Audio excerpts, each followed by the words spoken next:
everyone, my name's Lizzie Evans. I'm the Senco at Dunswell Academy.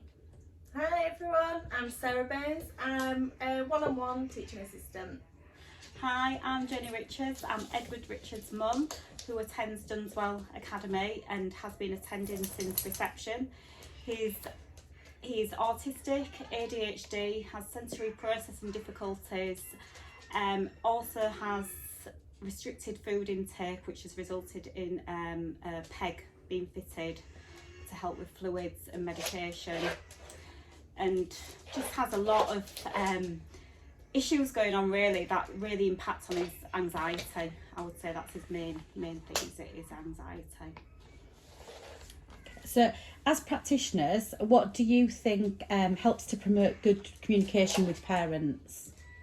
It's been a journey, hasn't it? Yeah. So, like Jenny said, Eddie's been with us since reception, and the very first meeting we had was he got his education healthcare plan just before he came to school. And the very first meeting we had was at the family home, wasn't it? It was the easiest thing for you as a family. So I think the thing we find the best is getting to know the family, getting to know what works for you. So over the years, we've got to know Jenny is such a busy person. You're involved in lots of different things. She goes on lots of training, things like that, but you communicate back with us, don't you, what's worked. We do the same, so if we have training as a school, we'll tell Jenny, what we've found out at the training, so we don't just keep it in the school environment. We very much share everything we do, don't we? Yeah, we do. And that's built over time, hasn't it? Yeah. So we've got better at that as we've got to know the family, got to know how to communicate well with you. We've also had different teaching assistants throughout the time for Eddie, and the relationship is key. So you were saying it earlier, weren't you, when we were having a chat, that instant feedback. Yeah, that communication, because there's nothing left, so it's done on that day. It's not what, this happened last week, how we're going to address it this week. We actually plan forward, like if there's assemblies or if there's changes going to be during the day. So if you're going out on a day trip, how will that look for Eddie? Will he manage that? How will it look in assemblies? Everything, even just how it will look on that day-to-day classroom if there's something different going on. I think as schools do change a lot, like there's a lot of change. The routines tend to be similar, but we can have a visitor in school, we can have a new child visiting, there's loads of different things, and that can really impact on Eddie. So that daily communication, and that's not always with me, the majority of the time is between yourself and family, because Sarah, you're Eddie's one-to-one, aren't you? So you have that real key relationship. But it's also so important as me as a Senko that I am close to you as a family, get to know you, get to know what the discussions that have been had, because obviously I lead the meetings, I talk to the outside agencies, don't I, that come in, so it's very key that I keep up to date with all of these conversations that's been had. So there's sort of the daily communication with you as a family between you and Sarah, but then every time, because I don't work every single day at Dunswell, so I have certain times when it is my Senko days, we communicate. We have a little meeting, we go through what's being discussed, don't we? And you keep me up to date just as well as. So it's that good communication from everybody, isn't it? That flexible communication. I think it's not just keeping it in school. Well, this is school, that's home. It's almost that holistic approach. Like we know that family knows Eddie better than anybody. Absolutely. We have to use your skills that you've got, that knowledge that you've got, to make his school life better, don't we? And I think versa, like it's very easy, I think, as a parent to go in and blame school when your child comes home crying, and I think it's really easy for that to sort of happen because you just want the best for them. But it's just having them conversations and unpicking it and seeing what we can do, because sometimes it's just about just being honest with each other, and if things aren't working, what can we do? How can we problem solve that together? Not instead judging, of just being honest, blaming each other. It's you, and I don't feel that there is any of that. No, and that takes the pressure off of you, and it takes pressure off of me, and then it just works, doesn't it? It does. Because there have been times, hasn't there, where we've run certain things and it's worked really well for ages, and we've all used the same approach, and then all of a sudden it just does not work. Yeah. And as a team, we then try and unpick Yeah.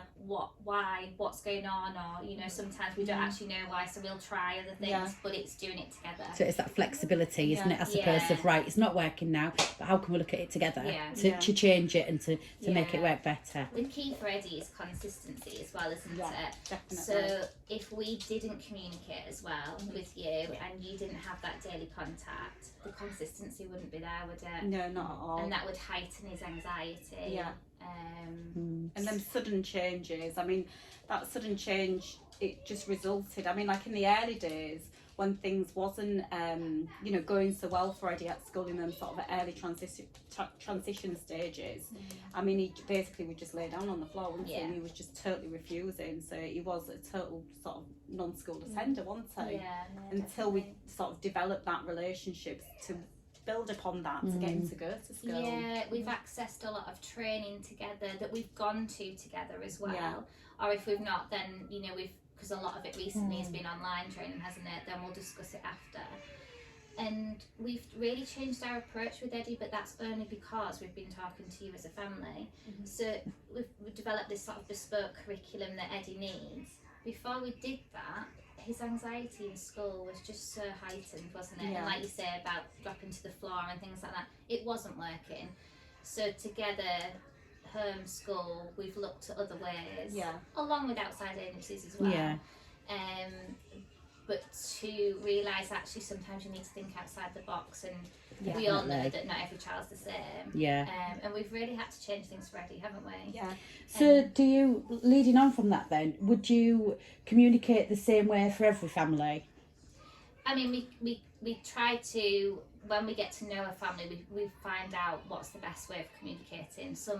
So we also have things like tennis part plan meetings, annual reviews. So yes, we have the daily contact, but we have those as a school that we do for any child on our SEN register. Yeah. Some parents like to come in for those meetings. Some parents, because they're working or it just doesn't work with family life, like them to be on now. We're all used to Microsoft Teams, so prefer to be on Teams, or they like a more regular phone call. So I think the key is, yes, we do have this model where we try and, we know how often we should be communicating, that's as regular as possible. But actually every family is different. So the first thing we do is when we meet a new family that comes into our school is find out, right, what's the best way of us communicating. And then we go from there, really. But, we'd always have the tennis part plan meetings, the annual reviews, whatever. But then the additional things are what works for the family. Different for every family. Yeah, and I think for me what's important, because I mean I'm neurodivergent myself, so I'm autistic, so that I have a different style of communicating, so it's important to me for you to understand that as well, because I understand that sometimes I can mishear things or miscommunicate things. So by having that clarity all the time, that really helps me, especially on that, for me, on that daily basis, where I could understand why some parents might feel that's a bit more intrusive. So it's trying to get that balance right, really. Yeah, definitely. And are there any other things that you do for as a school for families then? Do you know any different events or any of the ways that people can approach you? Is there anything that you do together as a school? Yeah, we've built on that also for the last few years. So we've developed, but we have like an inclusion newsletter that goes out. So we talk about things like if a parent like Jenny, for example, or Cal, if they've accessed some good training or they've been to an event that's been fantastic, an inclusive event for children with SEN needs, we will talk about that in our newsletter so other parents know about it as well. So spreading awareness more than anything. We also have something called coffee and chat meetings, and that's for you as parents to get to know each other, isn't it? as well, and then just having that sort of common, well, we're all there in it together then. It's all, the kids that are, maybe having difficulties within school or accessing things, or, trying to find clubs and just reaching out to each other, really. Because it's difficult sometimes when you're in the playground, and obviously, parents, it's about what reading level they're at, and maybe your child isn't even picking a book up yet, so it's a bit of comfort, I suppose, from a parent to find other parents just in being similar like, situations. and like we said, every child, even like children with autism, everybody's different. But sometimes certain things that you're looking for when you're on the playground and you're talking to a lot of parents, you kind of know, well, that sounds great, but it maybe wouldn't work for our child. So these coffee and chat sessions, it's an opportunity for you to get to know each other's parents, share things, almost become friends in that session as well, because I know that you've met people, haven't you, through those, LinkedIn, and then since then you've sort of met each other outside of the school outside, ground. definitely. We sometimes invite people to come and talk, don't we, at those sessions. So there's a charity called Aim Higher in Hull, and we've got one of their representatives to come and talk, because life's busy, you know, you can't, there's so much reading out there that you just can't possibly read everything. So actually if we're able to just have that session where we can go through some vital things that would be really good for parents to know. Special stars, we've had some outside agencies come in. We've invited, we use an outside agency called SAPS in the East Riding as well, and the physical team have come in, haven't they, and talked to parents about strategies that you can use to support fine and gross motor skills.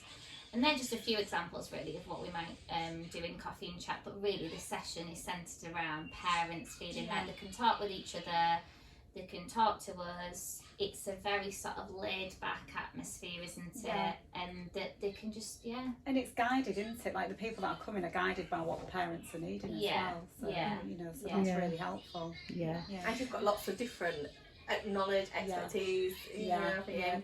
Just support each other.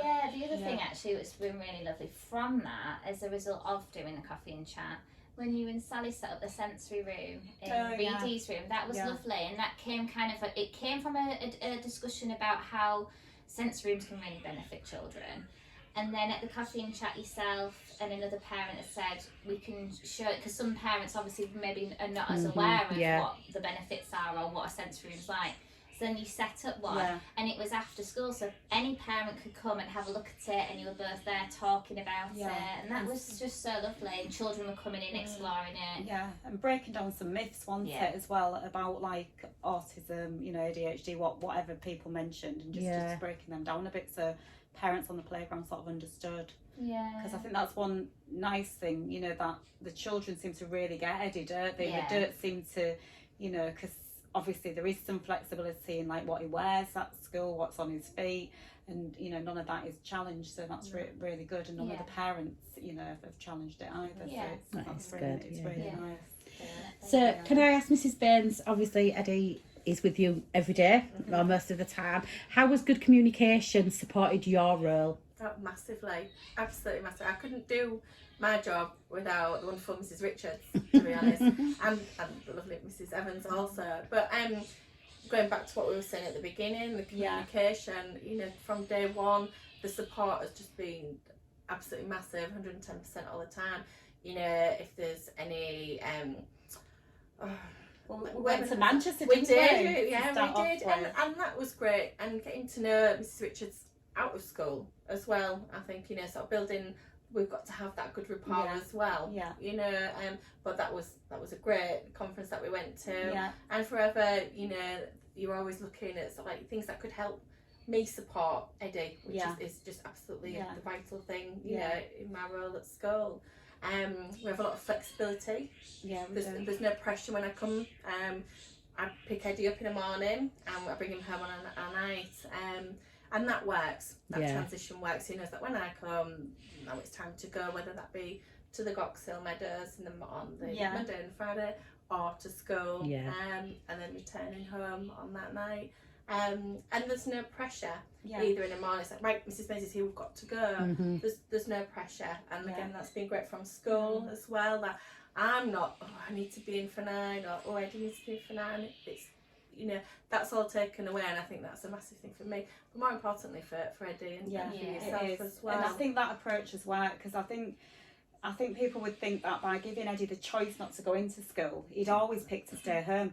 But actually it hasn't. It's increased his capacity, enabling him to go to school. His attendance has got so much better since he's done this.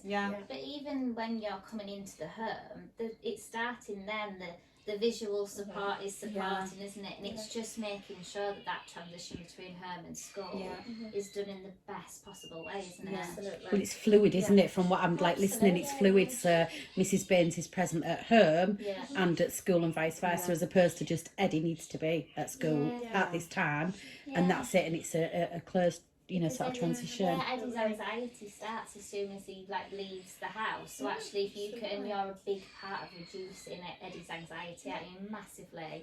Mrs. Baines is an absolutely amazing person. But you know that when you come into the home, just that reassuring face already. The person that he knows that actually that's the person I'm going to be with at school. That's already. And I say as well, going back to the communication thing, when I come in the morning.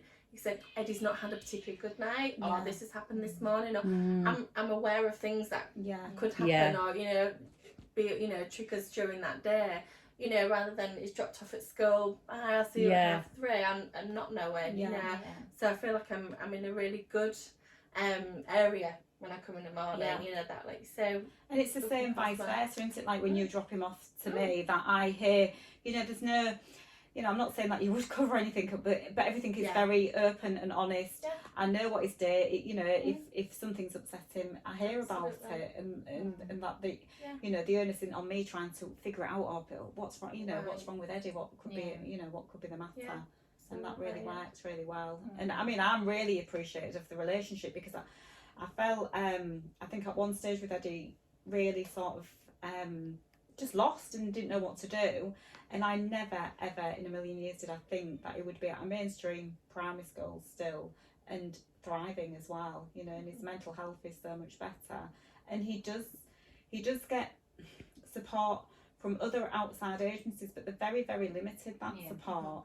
So that, you know, he has no mental health support at the moment, apart from his visits to Goxhill Farm, but he doesn't get any other support like that. And it's just he does get a package of support from social care and continuing healthcare, but that's all he gets.